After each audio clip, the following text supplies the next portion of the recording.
Bharatiya Janata party ने ये प्रयास किया है कि संत शिरोमणि गुरु रविदास जी की 650वीं प्रकाश पर्व को किस प्रकार से हम लोग मनाएं।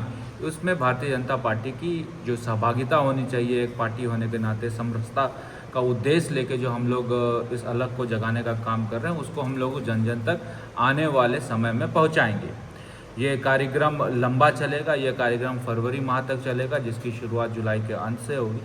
और जैसा लक्ष्मी जी बता रही थी कि उनका जो है कलश यात्रा शुरू होगा बनारस से, जहां उनका जन्मस्थली है, और उसके बाद वो गढ़वा पलामू होते हुए गोड्डा तक भी आएगा और गोड्डा के मंडलों तक भी हम लोग उनको पहुंचाएंगे। तो प्रमुखतः इससे पहले मैं अपनी बात शुरू करूं, ये जानना जरूरी होगा कि जिस संत के बारे में हम लोग बात कर रहे हैं वो संत आखिर हैं कौन, और उन्होंने अपने ज्ञान से लोगों को किस प्रकार से जो है उनके प्रकाश के माध्यम से लोगों को उन्होंने एक मैसेज देने का काम किया है। लेकिन मुझे ऐसा लगता है कि गुरु रविदास जी जो अपना पूरा जीवन जातिवाद के विरुद्ध में, जातिवाद को समाप्त करने के लिए, छुआछूत को समाप्त करने के लिए उन्होंने अपना पूरा जीवन समर्पित किया। मनुष्य की वास्तविक पहचान, उनका कहना था, मनुष्य की वास्तविकता पहचान उनके कर्मों से होती है, कोई जाति विशेष से नहीं होती है। और भारतीय जनता पार्टी का भी ये सिद्धांत रहा है, सबका साथ, सबका विकास, सबका विश्वास।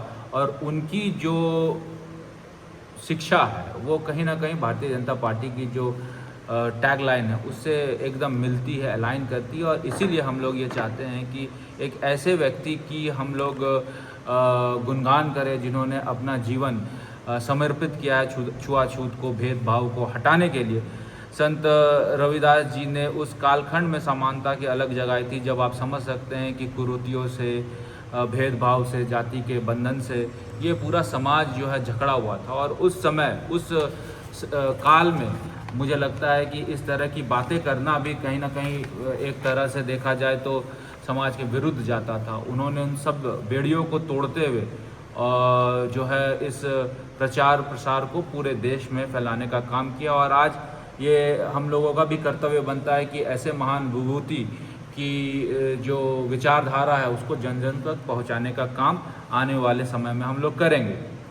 जैसा मैंने कहा कि 29 जुलाई से 31 अगस्त 2026 तक संत संपर्क अभियान चलाने का काम पूरे देश में भारतीय जनता पार्टी करने वाली है।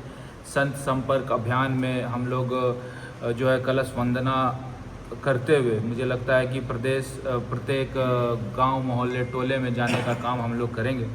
दूसरे चरण में जो 15 फरवरी तक चलेगा, हम लोग सारे संत संपर्क कार्यक्रमों का आयोजन करेंगे। जितने भी साधु संत महात्मा हैं उनसे संपर्क करने का प्रयास करेंगे। ये जो है 29 जुलाई से 15 जनवरी तक चलता रहेगा। और इसी के बीच में 5 अक्टूबर से 5 नवंबर के बीच में जो है उनकी जो जन्मस्थली है वहाँ पर बनारस, जैसा मैंने कहा, वहाँ पर हम लोग जो है समरसता यात्रा का आयोजन करने वाले हैं। भारतीय जनता पार्टी के कार्यकर्ता वहाँ करने वाले हैं।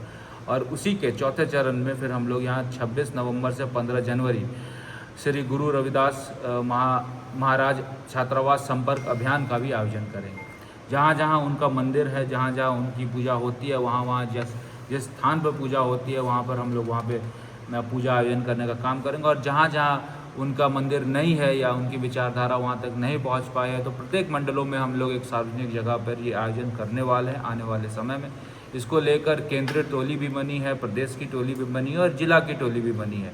जो जिला की टोली है मुझे लगता है कि ये अपना प्रभावी ढंग से काम करेगी और तमाम ऐसी चीज़ों के, तमाम ऐसे अभियानों को जिसकी बारे में हम लोगों ने चर्चा की है, ये लगातार 29 जुलाई से फरवरी माह तक चलता रहेगा।